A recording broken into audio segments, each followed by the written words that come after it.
Today I will be talking about sharks, their population decline, and its effects on ocean biodiversity. Sharks have an important role in the ocean's biodiversity. By biodiversity, I mean the variety of a species in a certain habitat or the world. If sharks go extinct, the fish population will increase, and the food that fish eat, specifically algae, will decrease. Since we get most of our oxygen from the ocean and the algae, we won't have enough oxygen to survive. If sharks go extinct, their absence will cause an imbalance in our world. Sharks are a part of the ocean and an interconnected web that constantly works with other things and ecosystems. If one fails, the others will fail too. The shark population, from my research, is affected by and affects habitat destruction, its environment, and us as humans. These all pertain to biodiversity loss.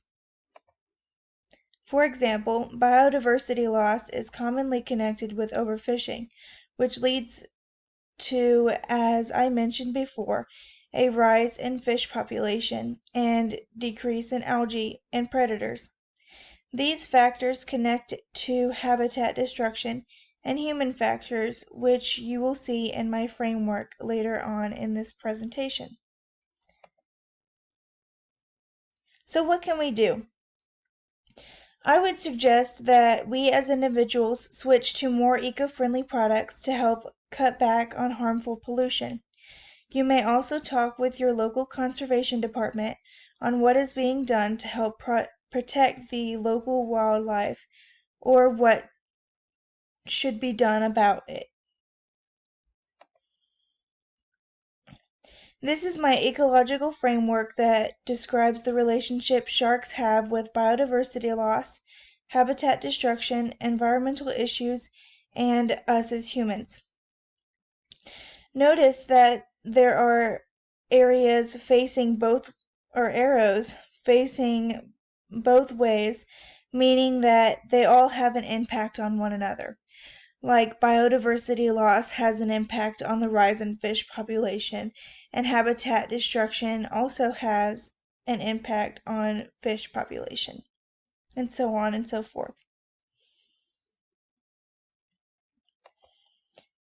Here are some case studies I found on the population decline of sharks and what we are doing to them. I will also link all of my references, including the case studies, in the description box below this video if you would like to find out more. All of these case studies had three things in common: overfishing, passing new rules and regulations, and setting up protected areas in our oceans. The case studies were well written, but I wish that they would have mentioned other factors. Overfishing is very common, but there are other things that affect shark population, like pollution,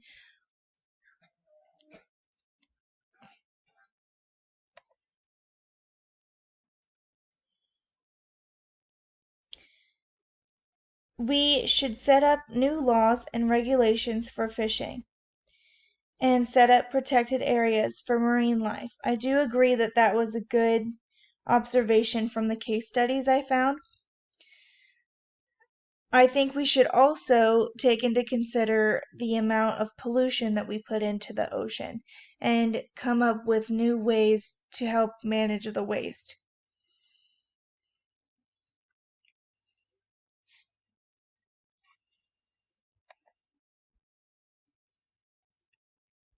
This is some swag I made with using custom ink, which is not affiliated with this video.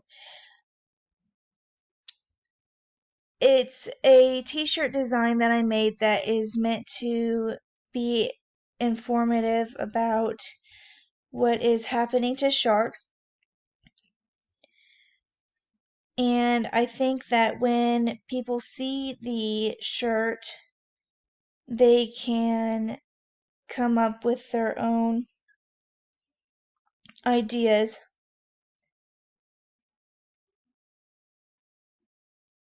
and have a change of heart.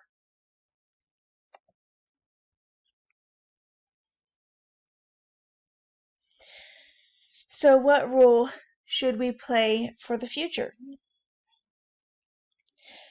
We should change our current habits by making a choice to switch to eco-friendly products. Everything we do and consume has a negative and positive impact on the world. And if we want a healthy planet, we must make the right choice, which in this case is to choose to be mindful of how much energy we use and to use more eco-friendly products like paper products that are biodegradable instead of plastic. And everything that we have an impact in is usually how much we drive, the exhaust that comes from the cars, and how much fresh water we use when we shower or drink, and the agricultural land that is destroyed when we need to make more food.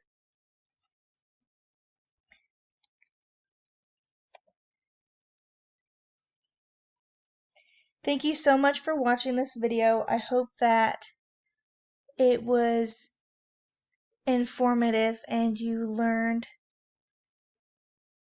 more things than you learned before.